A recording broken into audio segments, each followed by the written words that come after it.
학교 스포츠 클럽 시간. 혹시 우리 아이들이 여전히 운동장 한 구석에 앉아 있진 않나요? 여기 아이들의 눈을 반짝이게 하고 몸과 마음을 동시에 성장시키는 특별한 활동이 있습니다. 바로 저글링입니다. 오늘의 영상은 학교 스포츠 클럽 저글링 수업을 맡으신 선생님들을 위한 안내 영상입니다. 학교 스포츠 클럽 시간에 활용할 수 있는 저글링 수업에 대한 내용을 다음과 같이 안내해 드리려 합니다. 먼저 학교 스포츠 클럽과 저글링에 대한 이해. 두 번째, 저글링 수업 프로그램 안내. 셋째, 수업 운영 팁. 그리고 마지막으로 Q&A입니다.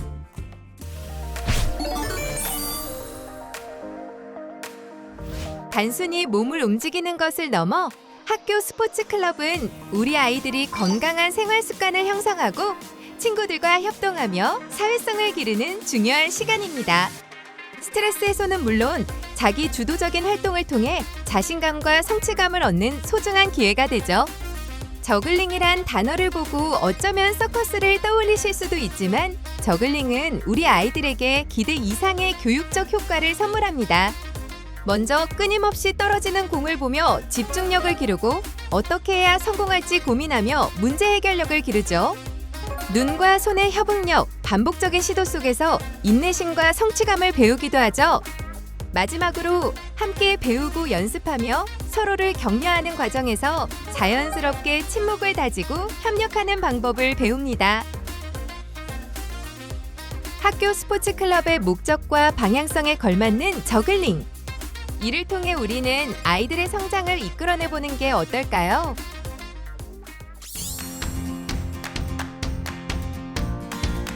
저글링 활동 흐름을 먼저 살펴보겠습니다. 가장 먼저 만나는 1주제 시간은 오리엔테이션으로 저글링의 특성과 효과, 필요한 용기구, 에티켓 및 안전수칙까지 배우게 됩니다. 이어 스카프 돌리기, 저글링 폭탄과 같은 팀 빌딩 활동을 통해 학생들이 저글링 공과 빠르게 친해질 수 있습니다. 이어지는 2에서 6주제에서는 본격적으로 저글링 기술 및 전략을 익히게 됩니다.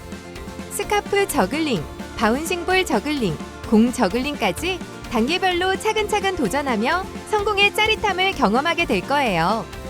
7주제 정식 경기 시간에는 다양한 저글링 정식 경기를 시도하게 됩니다. 이 과정에서 집중력, 순발력, 자신감이 함께 자라나게 됩니다. 마지막 8주제는 모두가 기다리던 저글링 축제입니다. 축제를 준비하며 역할을 나누고 그동안 연습한 종목들을 토대로 부스를 운영하며 즐깁니다. 여기에 베스트 프로그램을 선정, 수행해보며 멋지게 마무리합니다. 이번에는 영상 구성을 살펴보겠습니다. 첫 번째는 신나게 몸풀기입니다. 안전이 최우선이므로 부상 예방을 위한 준비 운동부터 시작하는데요. 맨몸으로 할 수 있는 기본 동작부터 도구를 활용한 스트레칭까지 다양하게 준비했습니다. 다음은 개인 챌린지 시간입니다. 각자 주어진 과제에 직접 도전하면서 규칙을 익히고 흥미있는 활동에 마음껏 참여하는 시간입니다. 난이도가 높은 활동은 충분한 연습을 통해 천천히 실력을 키울 수 있도록 해주세요. 이제 혼자가 아닌 짝팀 챌린지로 넘어갑니다. 짝이나 팀별로 주어진 미션을 함께 도전해 협동심과 팀워크를 키우고 목표를 이루는 과정 속에서 의사소통 능력도 키우게 됩니다. 이어지는 필수 기술 익히기에서는 실력을 높일 수 있는 방법을 배우게 됩니다. 올바른 동작과 오류 동작을 구분하고 교정해가면서 본 활동에서 꼭 익혀야 하는 기술을 더 잘할 수 있도록 노력하는 시간입니다. 레벨업 미션은 실력을 한층 더 높이고 싶은 친구들을 위한 심화 코너입니다. 지금까지 갈고 닦은 실력을 바탕으로 레벨업 미션에 도전해보는 시간이에요. 경기해보기는 배운 기술과 전략을 바탕으로 팀으로 함께 경기를 즐기는 활동입니다. 승패의 결과에 집중하기보다 앞에서 배운 기술을 최대한 적용해보는 것이 중요합니다. 마지막 활동 마무리를 통해서 오늘 배운 내용을 정리하고 되돌아보면서 자기 성찰하는 시간을 가질 수 있게 구성되어 있습니다. 자, 이제부터는 스포츠 클럽만의 특별한 구성을 소개해드리겠습니다. 학생들은 한 단계 한 단계 활동을 도전해 나가게 될 텐데요. 일정 단계에 도달하게 되면 멋진 칭호가 주어지게 됩니다. 이러한 게임적 요소를 통해 학생들은 단계마다 새로운 자신을 만나게 되고 자신감과 성취감을 얻게 됩니다. 또 신체 활동에 대한 긍정적인 인식과 호기심을 갖게 되죠. 처음엔 서툴던 손끝이 어느새 리듬을 타고 정확도를 키우며 친구와 호흡을 맞추게 됩니다.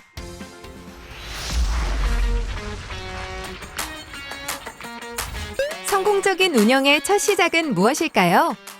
성공적인 운영의 첫걸음은 수업 시작 전 단계로 자율성과 기대감 형성입니다. 수업에 들어가기 전 전체 활동 흐름을 영상 또는 시범을 통해 안내해 주셔도 좋습니다. 이는 학생들에게 수업에 대한 책무성과 자율성을 부여할 수 있는 좋은 방법입니다. 이때 교사는 저글링 물품을 미리 준비할 수 있게 하거나 그룹 조정을 담당하여 학생들이 편하게 몰입할 수 있는 분위기를 조성하는 역할을 수행해 주시면 됩니다. 다음은 영상 기반 활동 전개로 학생들의 활동 장소의 안전 점검 및 자율적 실습입니다. 활동 장소에서 안전 점검 및 장비 정리 후 학생 중심 활동이 자연스럽게 이어질 수 있도록 교사가 지원해야 합니다. 모든 부별로 선수, 심판, 진행자 등 역할 분담을 하면 책임감 강화에도 좋습니다. 또 활동에 소극적인 학생들은 작은 역할부터 참여할 수 있도록 적극 유도하면 좋습니다. 다음은 활동 간 전환 단계로 매끄러운 흐름 유지 및 동기 지속입니다. 활동의 다음 단계를 지도할 시 저글링 영상의 정지와 시작 버튼을 활용하여 학생들의 활동 시간을 보장해주고 반드시 준비와 시작의 단어를 적절히 사용하여 학생들의 활동 시간을 명확히 구분해 주어야 자연스럽게 연결할 수 있습니다. 또한 매 활동마다 리더를 달리하여 모든 학생들이 고루 리더 경험을 할 수 있게 함으로써 자신감 및 책무성 강화에도 도움이 됩니다. 단순히 신체 활동만 하고 끝나는 것이 아닌 활동 이후에 정리 및 자기 반성을 할 수 있는 시간을 가짐으로써 되돌아보는 경험도 가질 수 있습니다. 다음으로 자율경기 활동으로 존중과 배려, 전략적 사고 중심입니다. 저글링만의 릴레이 대결, 1대1 배틀 등 다양한 형식의 자율경기를 진행해봅니다. 이때 교사는 경기 전 준비 상태를 확인하고 핵심 규칙 및 안전점검을 꼼꼼히 체크해야 합니다. 무엇보다 학생들에게 건전하고 공정한 경기 문화가 인식되고 자리 잡힐 수 있도록 가이드해주세요. 경기를 위한 팀 구성 팁입니다.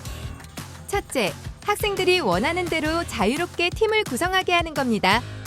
아이들의 친밀도가 높아져 즐겁게 활동할 수 있다는 장점이 있지만 실력 차이가 크면 경쟁 활동에서 불만이 생길 수 있습니다. 둘째, 다양한 수준의 학생들이 모이도록 팀을 구성하는 겁니다. 실력이 고루 분포되어 경쟁 활동이 더욱 박진감 넘친다는 장점이 있지만 팀원 간의 유대감 형성을 위한 사전 활동이 필요할 수 있어요. 두 방법의 장단점을 고려하여 선생님의 학급 상황에 맞는 방법을 선택해주세요. 마지막으로 챌린지 인증활동 운영입니다. 정해진 차시에 해당하는 인증활동을 학생들이 스스로 도전할 수 있게 안내해주세요. 선생님께서는 개별 학생들이 챌린지를 수행해내는 과정에 집중할 수 있도록 피드백을 제공해주시면 됩니다. 성공한 학생들에게는 챌린지 인증 칭호도 부여해주세요.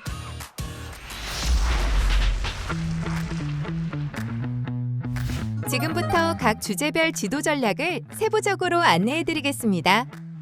첫 번째 스카프 저글링 시간입니다. 스카프는 공보다 채공 시간이 길어서 아이들이 저글링의 기본 원리를 쉽게 익힐 수 있는 가장 좋은 도구예요. 처음 저글링을 접하는 아이들에게 부담감을 줄여주는 효과가 있죠. 스카프 저글링의 핵심 지도 전략은 두 가지입니다. 첫째, 충분한 채공 시간을 확보하도록 지도해주세요. 스카프를 높이 던질수록 다음 동작을 준비할 여유가 생겨서 성공 확률이 높아집니다. 둘째, 반드시 단계별로 지도해야 합니다. 스카프 1개로 던지고 받기, 2개로 던지고 받기, 그리고 마지막으로 3개로 도전하는 순서로 천천히 진행해주세요. 아이들에게 꼭 알려주실 지도 팁입니다. 저글링을 할 때 시선은 공이 아닌 스카프의 가장 높은 지점을 따라가게 해주세요. 손을 따라 시선이 움직이면 다음 동작을 예측하기 어렵습니다. 시선을 멀리 두고 전체적인 흐름을 보는 연습이 필요해요. 스카프 저글링으로 저글링의 첫걸음을 떼는 우리 아이들에게 용기와 자신감을 심어주세요. 두 번째 바운싱볼 저글링입니다. 바운싱볼은 공을 바닥에 튕겨서 사용하는 저글링으로 기존의 저글링과는 또 다른 재미를 줍니다. 바운싱볼은 기초와 심화로 나누어 2주제에 걸쳐 진행됩니다. 바운싱볼 저글링은 일반 저글링과 달리 몇 가지 유의할 점이 있습니다. 첫째, 힘 조절이 어려워 공이 예측할 수 없는 방향으로 튈 수 있어요. 둘째, 리듬감과 타이밍을 맞추는 것이 까다롭습니다. 바운싱 타이밍을 놓치면 공의 궤적이 완전히 흐트러지기 때문이죠. 아이들을 지도할 때 단계별 미션에 도전하도록 유도해주세요. 공 1개로 튕기기, 공 2개로 튕기기와 같이 작은 목표를 설정하고 목표 횟수를 달성하도록 격려해주면 아이들이 쉽게 성공 경험을 맛볼 수 있습니다. 또한 아이들이 좋아하는 신나는 음악을 틀어주면 자연스럽게 리듬감을 익히고 활동에 대한 흥미를 더욱 높일 수 있습니다. 마지막 지도 팁입니다. 아이들이 바운싱볼 저글링을 하다 보면 다양한 실수를 하게 됩니다. 이전에 제작된 학생용 영상에는 대표적인 실수 상황과 그에 대한 효과적인 해결 방안이 잘 제시되어 있어요. 수업 전에 이 부분을 미리 숙지하고 계시면 아이들이 어려움을 겪을 때 바로바로 적절한 피드백을 주실 수 있습니다. 마지막으로 공 저글링입니다. 스카프나 바운싱볼과는 달리 공 저글링은 아이들이 가장 어려워하면서도 성취감을 크게 느낄 수 있는 활동입니다. 공 저글링도 마찬가지로 기초와 심화로 나누어 2주제에 걸쳐 진행됩니다. 공 저글링은 스카프나 바운싱볼보다 실패할 확률이 높습니다. 따라서 두 가지 유의점을 염두에 두셔야 합니다. 첫째, 계속되는 실패 경험으로 아이들이 흥미를 잃지 않도록 해야 해요. 둘째, 공을 던지고 받을 때 공에 대한 두려움을 느끼는 아이들이 있을 수 있다는 점도 기억해 주세요. 아이들을 지도할 때 다음 세 가지를 기억해 주세요. 첫째, 단계별 미션에 도전하도록 하여 작은 성공 경험을 자주 맛보게 해주세요. 둘째, 실패를 인정하고 다시 도전하는 반복 연습의 중요성을 강조해 주십시오. 셋째, 팀과 함께하는 협동 미션을 통해 혼자 하는 것보다 더 큰 즐거움과 성취감을 느끼게 해주세요. 아이들의 몰입도를 유지하는 데 큰 도움이 됩니다. 다음으로 수업 지도 팁입니다. 첫째, 구호나 구령을 통해 타이밍을 맞추도록 지도하면 리듬감을 익히는 데 효과적입니다. 둘째, 공을 던지고 받는 것에 대한 두려움이 많은 학생에게는 벽 앞에서 연습하도록 권장하여 부담감을 줄여줄 수 있습니다. 셋째, 좌우손을 균형 있게 사용하도록 유도하여 모든 신체 능력을 고루 발달시켜주세요. 마지막으로 협동 미션을 통해 기술 전환에 대한 부담감을 줄여주고 즐거움을 더할 수 있습니다. 이제 대망의 정식 경기입니다. 핵심 목표는 아이들의 저글링 실력을 검증하고 성취감을 고취시키는 데 있어요. 정식 경기는 4가지 종목으로 진행됩니다. 먼저 엔듀런스 경기에서는 학생 개별 기록을 측정하고 누가 가장 오래 저글링을 유지했는지 기록하게 해주세요. 스피드 컴피티션에서는 횟수를 세는 기록원을 학생 중에서 맡기고 정확한 구호로 시작과 종료를 관리해주세요. 팀 패싱 대회는 4인 조합을 구성하여 협동심을 키울 수 있도록 지도해주세요. 마지막, 오브젝트 마스터리에서는 다양한 기구를 미리 준비해서 아이들이 마음껏 도전할 수 있도록 기회를 제공해 주시면 좋습니다. 정식 경기에서 가장 중요한 지도 팁입니다. 첫째, 결과보다는 과정에 집중해 주세요. 기술 완성도보다 용기 있게 도전하는 모습을 칭찬하고 격려해 주는 것이 중요합니다. 둘째, 아이들이 집중하고 팀원과 협동하는 태도를 적극적으로 칭찬해 주세요. 이는 아이들의 긍정적인 자기 효능감과 동기부여에 큰 도움이 됩니다. 드디어 마지막 수업, 저글링 축제입니다. 이 시간은 아이들의 주도적인 기획을 통해 협동과 창의적 표현을 마음껏 펼치는 장이에요. 성공적인 축제를 위한 지도 전략을 함께 살펴보시죠. 축제의 성공을 위해 선생님께서 맡아주실 중요한 역할이 있습니다. 저글링 릴레이 퍼포먼스에서는 4인 1조 팀을 구성하도록 돕고 아이들 스스로 팀 내 역할을 나누어 협력하도록 지도해주세요. 저글링 체험 부스 활동에서는 아이들의 자유로운 활동이 보장될 수 있도록 시간 관리와 안전 총괄에 집중해 주시면 됩니다. 마지막으로 성공적인 축제를 위한 몇 가지 수업 팁입니다. 첫째, 학생들의 자율성을 최대한 보장해 주세요. 선생님은 아이들이 자유롭게 즐길 수 있도록 돕는 조력자의 역할을 해주시면 됩니다. 둘째, 실패도 값진 경험임을 알려주세요. 부스의 창의적 구성 시도 중 실패는 당연한 과정입니다. 셋째, 축제 분위기를 강화하는 장치를 마련해주세요. 관람하고 응원 점수를 주거나 베스트 팀 투표를 진행하면 아이들이 더욱 즐겁게 참여할 수 있습니다. 저글링을 전혀 못하는데 제가 수업을 맡아도 괜찮을까요? 괜찮습니다. 저글링 수업의 핵심은 완성된 기술이 아니라 과정을 함께 시도하는 것입니다. 오히려 교사가 함께 실패하고 도전하는 모습이 학생들에게 도전의식을 심어주는 좋은 예시가 됩니다. 추가로 수업 도우미, 움직임 리더 등 잘하는 학생 2명에서 3명을 임명하여 주변 학생들을 돕는 역할을 부여해주는 것도 좋습니다. 운동을 싫어하거나 서툰 학생들도 참여할 수 있을까요? 가능합니다. 저글링은 경쟁 요소가 없고 누구나 내 속도로 익힐 수 있어 운동에 소극적인 학생들에게도 친화적인 활동입니다. 남녀 체력 수준과 상관없이 동등한 출발선에서 시작할 수 있습니다. 준비물이 없거나 학생 수에 맞는 저글링 공이 부족하면 어떻게 하나요? 콩주머니, 테니스공, 물풍선 등으로 대체하거나 비닐봉지와 공기를 넣은 종이컵 등으로 만든 비닐공을 사용할 수 있습니다. 페트병 뚜껑 안에 모래를 넣고 테이프로 감싼 DIY 저글링볼을 활용해도 좋습니다. 저글링 수업의 핵심은 기술 숙련이 아니라 도전의 즐거움입니다. 저글링은 경쟁도 판정도 필요 없는 나와의 대화입니다. 남녀 누구나 신체 능력과 무관하게 즐길 수 있으며 작은 성공이 쌓이면 성취감과 자신감으로 이어집니다. 이런 저글링의 좋은 면을 아이들에게 소개해 주실래요? 같이 연습하면서 끈기랑 집중력을 기를 수 있었던 것 같아서 정말 좋은 시간이었던 것 같고, 아쉬운 점은 마지막까지 30 저글링을 확실하게 못한 게 너무 아쉽고, 바운싱볼을 했던 게 가장 인상 깊고 재밌었던 것 같습니다. 박수!